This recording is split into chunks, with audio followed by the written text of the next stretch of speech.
and I got filled. And I sold those puppies, the August 28th 110 puts, at $1.15. Now that's going into earnings, but here's the thing. That means the implied volatility is really high. These options expire in 8 days from today. I was able to get $1.15 on the 110 puts. Now you can kind of do that math in your head.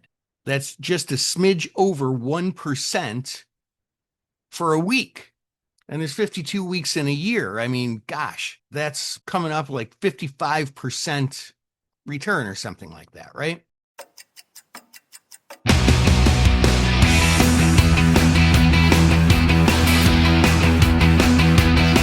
Hello, Wealth Builders. You're listening to Wealth Building with Options. Here's your host, Dan Passarelli. Hey, Wealth Building family. Welcome to episode 81, Masterclass on the Wheel. But before we jump in today, please make sure you're subscribed to the show in your favorite podcast app and leave us a comment.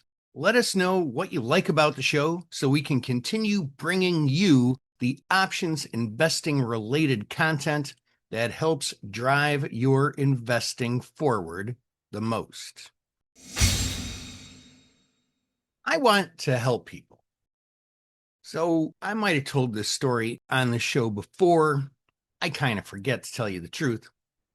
But long ago, I was a market maker, and being a market maker, I was trading my own account and didn't have any customers or anything like that. It was just, let's see how much money I can make for me and my firm. And that was that. Then, long story short, the exchange asked me to come and teach classes for them, and I kind of hesitated. I wasn't really sure I wanted to do that, but I decided that I would give it a shot, and I ended up liking it. It took me a while to acclimate to retail traders and to teaching classes. Honestly, I wasn't even very good at teaching classes when I started, but I had a great mentor, Jim Bittman, who taught me how to teach options, and it worked great. Then one day I was walking down the street in front of the exchange, and someone stopped me and they said, "Hey, are you Dan Passarelli?" And I was like, yeah. And he said, "Hey, I just want to thank you." And he put his hand out to shake it. I shook his hand. He said, "I just want to thank you because I used to struggle with my trading, and I've watched a lot of your webcasts, and now I get it, and you really helped me. Thank you very much." And that was kind of the day that I said, yeah, I'm in. This is my way of giving back to the trading community. And long story short, it ultimately ended up with me launching Market Taker Mentoring a long time ago, about 2 decades ago. Holy moly. But when I started Market Taker Mentoring, if I'm being honest, I didn't really know what I was doing. I knew options trading inside and out. I learned how to teach it, and I think got good at it. But running an options education business? Not really. As I've heard it said since, just because you're a great plumber doesn't mean you know how to run a plumbing business. And I was kind of in that same boat. One day I was out to dinner with a colleague of mine, and she told me about a group that has classes on marketing and running a business and that whole thing. And I thought, oh, well, yeah, classes. I mean, that's what I do for our students, and it works for them. Why didn't I think of that? And so I signed up, went to one of their conferences and did a lot of their online classes, went down a rabbit hole for a long, long time, for many years, and spent quite a bit of time and money on the classes with them. And it was really worth it. Now, Market Taker Mentoring has a great community of traders, and I can scale how many traders I help reach their dreams. And that is important to me. And I know it's important to you. in addition to this podcast and the Substack that goes along with it, I thought, well, what else could I do? And I decided that the best way to bring value to wheel traders is by offering a masterclass. We just rolled it out a couple of weeks ago, for those of you who are listening to this live. Every Friday at 11:15 Eastern Time, I teach a class called the Wealth Builder Trade Room. In the Wealth Builder Trade Room, I literally trade my personal IRA live during a go-to webinar. I reveal step by step exactly how I'm selecting what options to use and why. I make my adjustments on the screen share so everyone can see exactly how I do my rolls. And I even talk about stock investments that I have and am analyzing so that our student traders who are attending the class get solid ideas for your own long-term investing. And I'd like to invite you to join our weekly masterclass. You can join the Wealth Builder Trade Room by going to markettaker.com/wealth. That's market as in stock market, taker as in take what is rightfully yours. That's two T's in a row. I like to say the second T's for theta. markettaker.com/wealth, and get yourself signed up for this once a week class. Again, it's every Friday starting at 11:15 Eastern Time. That's 10:15 Central. And you can join at markettaker.com/wealth. And we will make a note to put that URL in the show notes. For today's show, I wanted to give a feel for how that class works and some of the things that I'll talk about in it. Now, true enough, it's not quite the same without the screen share so that you can see what I'm doing and without you being able to ask questions, but I think you'll get the gist of it. And hey, maybe today you'll pick up a few techniques or investing ideas as well. So here we go. I recorded this episode on Thursday, so about 5 days before this show dropped. And I was going through my IRA and I kind of triage it, right? I mean, the first thing that I do is I always look at what's going on in the market from a macro view, but then I drill down on my stocks. And usually if I have enough time, I just go from the top of the list down to the bottom of the list. I go from Apple to Verizon, A to V. If I don't have enough time, I'll kind of triage it and I'll look at the stocks that are getting close to expiration. Now, being that I'm recording this on a Thursday, expiration was the next day, and it happened to be the monthly expiration, and there's always lots of exciting stuff happening then. Now, one of the stocks that I wanted to talk about here is Constellium, CSTM. They're an aluminum manufacturing and recycling company.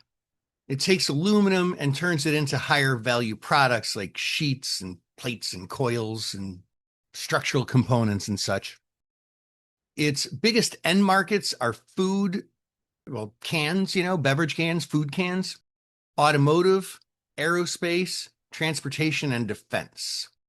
They're not an aluminum miner. They're more of a downstream processor / manufacturer. So this stock I've been watching for a while, and I started selling cash secured puts on it. I first sold the 32 strike puts on them. That was back in June. They had a July expiration and ended up buying those back as part of a roll and rolled it down to the 31 strike. I did the net zero roll with that one, which I talk about on the show quite a bit. It was within a nickel away from an actual perfect net zero roll. So I rolled that down to the 31 strike. And oh, yes, I did just get assigned today. So my next step in the wheel is to do what? It's to sell a call against it, right? And so I went to sell a call, and then I realized, oh, wait, it's going to take the stock a day to settle, so I couldn't actually sell a call today. So what would be wonderful is if I get a little bit of a bump in that stock tomorrow, maybe it's up a buck or two and I could sell those 31, maybe even 30 strike calls at a better price than I can sell them today. That would be wonderful. And so that's what I'm looking to do with that one. All right. And look, the whole idea behind what we're doing here and what we do in the Wealth Builder Trade Room is just to get you in the mindset, in the mind frame, so that you can just methodically go through the process like somebody who's been doing it for many, many years. Another stock that I want to talk about today is NEM, that's Newmont Mining. They're primarily a gold miner. It's overwhelmingly their core business. Copper is its most important secondary metal, but it also produces silver, zinc, and lead, particularly as co-products or byproducts from certain mines. So I've been watching gold and silver for a while. Remember when it was really hot? Gosh, how long ago even was that? Was it a year ago? But I've been watching gold and silver for a while and I've remained bullish. Now, NEM, they're a gold miner, which is not the same as gold. And that's really important to think about because if you look at a chart of gold and oftentimes just use the GLD ETF, the shape of the chart will be about the same. The prices are not the same because it's an ETF, but it kind of really fell from its high, which now that I'm looking at it was back in, it must have been about August of last year or something. So yeah, actually about exactly a year. And the miners kind of fell with it. And so I stood back from writing calls on the miners for a while. But then, if you just wait forever, you just miss out on so much opportunity. And so I finally sold calls on it. Now, this is one where I'm actually long shares of Newmont Mining from $116.86. Let's go back in the time machine here just a little bit. A couple of weeks ago, I sold the 102 calls and then it rose above that strike. So I did a pretty nice little net zero roll to the 106 calls, which was still in the money at the time. And now, oh gosh, it just really blasted a whole bunch higher. I'm still short the 106 calls, but the stock is trading at 127. Now, the company way outperformed the metal. The rise in Newmont Mining is such a steeper climb than how much gold or silver rose. And a lot of that is because they had really, really great earnings. And like I said, a mining company is not the same as the precious metal. They're different. They're running a business. It's kind of like the preamble that I had to this, right? Being a knowledgeable trader doesn't mean you can run a business teaching trading. They're different skills, right? So I left this 106 call on. Looks like I'm going to get assigned if I do nothing. They do expire tomorrow. The best case scenario is I get a little bit of a pullback, but hey, we can't hang our hat on that, right? So what my plan is going to roll. I don't want to get assigned here at this price. I'm going to roll to another in the money call value. I'm going to make sure that in the money call has some time value to it because there's no point in selling a call if it doesn't have any time value. There's no point in selling any option if it doesn't have any time value. So that is what my plan is going to be for tomorrow morning expiration. Next one on our list, Okta. They're a cybersecurity / identity management company. Its software controls who's allowed to log into what, basically. Think employee logins to Salesforce or Slack or AWS, etc., or customer logins to an app or a website. It provides things like single sign-on or multi-factor authentication, that MFA, that annoying thing where it's got to send you a text in order to log into something, keep stuff safe. But that's what they do. And so they're an interesting company, and I've been trading them for a while with the wheel, but the stock really rose. About how long ago now? Let's take a look here. And if you're sitting at your desk or on your phone or something like that, you can probably follow along looking at some charts. Again, that's why I do the class, because we can talk live, you can see my screen and that kind of thing. But you can follow along. If you're driving or something, please don't follow along, by looking at anything. But yeah, back in May, I mean, after literally, gosh, a couple of years of just this being a cash cow for the wheel, back in May, they had earnings and kind of blew the doors off it. They're estimating 31.4 cents and they actually made 91 cents. So, like, they just creamed it 200% more almost. And the stock just like took off like a rocket ship for a couple of days. And it's kind of still up at that level. So I just kind of left it alone because the math didn't really work out as good in a lot of ways with this one up at this price. So, I just kind of left it, but it's pulling back here a little bit and I don't have any shares. And the one thing that's really beneficial when stocks fall, when it comes to the wheel or really option trading in general, is what? You guessed it. Their implied volatility tends to go up. And actually, they actually have earnings coming up. And as much as selling options into earnings carries more risk, it carries more reward too. So there are times when I'll pick my spots and maybe consider writing some puts on it, if that makes sense. So right now, where Okta was sort of between 80 and 100 for, gosh, a couple of years, now we're sitting up at 134.16. So right now, as of today, I did put in an order on Okta to sell the 110 puts. And I got filled. And I sold those puppies, the August 28th 110 puts, at $1.15. Now that's going into earnings, but here's the thing. That means the implied volatility is really high. These options expire in 8 days from today. I was able to get $1.15 on the 110 puts. Now you can kind of do that math in your head. That's just a smidge over 1% for a week. And there's 52 weeks in a year. I mean, gosh, that's coming up like 55% return or something like that, right? So it's a nice trade, unless, of course, Okta has terrible earnings. But that's what I'm betting on here. I'm betting that they don't have terrible earnings. If it takes off to the upside like a rocket ship again, then I get to make my 1% here return on capital in just a very short period of time. If it takes off to the downside, if I don't get assigned, great. I'll wait it out, still make my percentage. If I do get assigned, I think that's going to be fine too. And I'll just wheel into some covered calls. This is the way I'm thinking about all of this stuff. We've got time for a few more. Two that are sort of sitting in the same boat right now are Altria, symbol MO, and Bluebird, symbol BLD. Actually, they're kind of in similar boats, but not really the same boat. BLD, so they make, I think it's natural gas powered vehicles, like the Amazon trucks that are run on natural gas instead of petroleum fuel, gasoline, I guess I should say.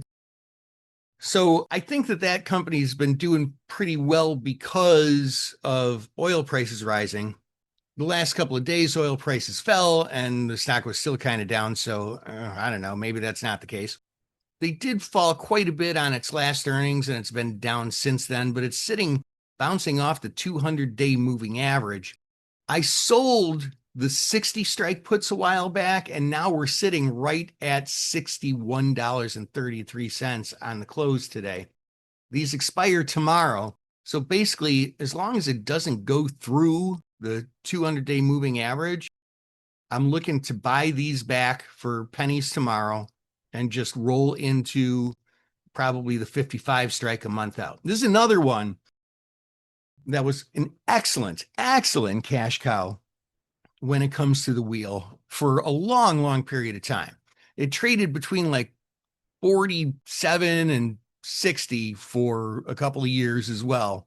You just got to love those darn sideways stocks. But then when it took up to the upside, the math again didn't work out quite so well. And I sat it out until it pulled back. I want to say that I sold those puts after earnings when volatility was still high and the stock was lower. And it drifted down towards my strike. But I mean, it's kind of perfect, really, right? Isn't that kind of almost exactly what you want? Just make that time decay as it's supposed to work, like they tell you it works in the textbooks, and then roll on expiration day and roll down to a lower strike. And I'm going to be thrilled, tickled pink if I can roll down to the 55 strike and have the math work out nicely. The PAS bands are perfect for those. So MO, that's one that I've been wheeling on. And that one's still kind of sideways. I mean, it has had a pretty good range in the last year, and it did drop pretty hard after last earnings and followed through a little bit, but it's been up the last couple of days. So that one's been a true wheel trade for me. I'd sell puts, I'd skate, I'd sell puts, I'd get assigned on them, I'd sell calls, I'd skate, sell another call, get assigned on it. And I just sold the shares, the last cog in the wheel. I got assigned and sold the stock at $68 a share. And so right after that, I sold the 67.5 strike puts.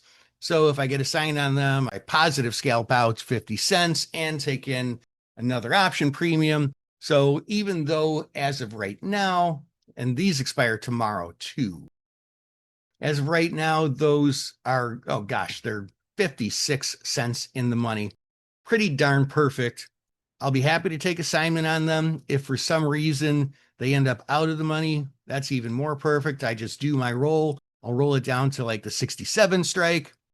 And this is like exactly the perfect process.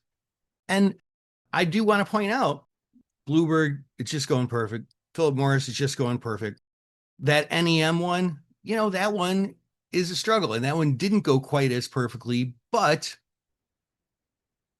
even when they don't go perfectly, they still go pretty good. Because even though I'm in a situation where I could potentially end up negative scalping the stock, I still have option premium, and I've collected a fair amount of option premium on it. So I'm really not that worried. Even if I do end up negative scalping the stock, which I'm just going to keep rolling, so I don't plan on taking assignment. I think I'll have to look at my platform. I think that I will have taken in enough option premium to cover any little negative scalp that happens. Now, TEM is another one. This is one. So this one, TEM is a company called Tempus, and they are using AI in medicine. Now, they've really been up the last couple of days. They got an upgrade from somebody, one of the houses. And it's a pretty volatile stock. Now, you might think, well, volatile stocks, I don't like trading volatile stocks with the wheel. They whip all over. I get assigned, next thing you know, I'm getting assigned on a 70 strike put and the stock's down at 40, which is kind of actually the range from the last 3 weeks. It went from about 40 to now about 70. But I've been picking my spots with these, and I sold some calls when it was higher. And it was a while now, but I sold the 65 strike calls. These don't expire till September 18th. And as of today, that stock is 66.65. So they're in the money now. I sold those calls at $1.89. Now they're trading for $7. So these are some of the technical things that I look at in these situations, because a company like this, it's very difficult to use fundamentals on valuation because there is no PE ratio. They are not profitable yet. So you can't use fundamentals at all. So from a technical standpoint, first of all, they didn't bust through the PAS band. Although they didn't bust through it, they did bust through the 2-day look back period on the PAS bands, for those of you who use PAS bands, which we tend to get a pullback from that point. Also, the RSI is above the 70 line, which means overbought. I usually don't act on that until it crosses back down below the 70 line. That's usually where we see at least a couple of days pullback. So that one, I've got plenty of time, September 18th expiration. That one, I'm going to wait out.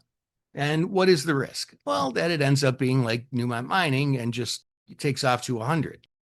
But the only news that I'm seeing on that is just that they got an upgrade. And I mean, the upgrade was $80 price start. So is it going to go to 100? I don't know. I mean, gosh, anything can happen, right? I mean, it was trading 100 back in October of last year. Regardless, I'm going to sit that one out and I'm going to wait. If I get a little bit of a pullback and some time passes, I'll look to do either the net zero roll or the premium gambit roll and be in pretty good shape. The final one to talk about today is Take-Two Interactive. That's TTWO. So they make video games. Yeah, video games. And they've apparently got a game coming out this fall, and the fall's kind of right around the corner. I've been riding this one for a while, figuring I can buy the stock early and just write some calls and stop writing calls when we get to the fall. So I don't want to go too much further out in time, but I owned that one from a level of $243.41. We're sitting at $240 right now, and I've collected a fair amount of option premium on that one. So I don't want to get too aggressive. I want to give this plenty of room to run. And basically, I just put in the wish list orders where I sell at a higher strike, at a higher option premium. And if I don't get filled, okay. And if I do get filled, okay. And so right now I'm sizing up the 270 strike. And let's see if I actually put that one in today. I forget if I did or not. If I was going to save that one for the class. Yeah, I did. Not crazy wish list order, but put in order to sell the September 11th 270 calls at $3.05. Basically, the way the math works is the stock would have to pop about $5 and I'll get filled on that. And I'd be good with that. I'd be really good with that. And that's most of the stuff that I'm going to talk about in the Wealth Builder Trade Room tomorrow during class, because it's Friday. And that about wraps it up for this show. For those of you who believe you can benefit from watching me do this live and being able to participate and ask questions and see it done and get this real hands-on training, join me. Join me by going to markettaker.com/wealth. And again, that's market as in stock market, taker as in take what's rightfully yours, 2 T's in a row, markettaker.com/wealth. And I will see you in class on Friday on video. Until next time, invest excellently.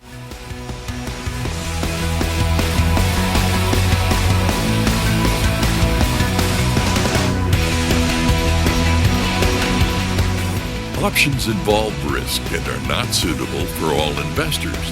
Before buying or selling an option, read characteristics and risks of standardized options. A link is provided in the show notes. To learn more about your host, Dan Passarelli, please visit markettaker.com.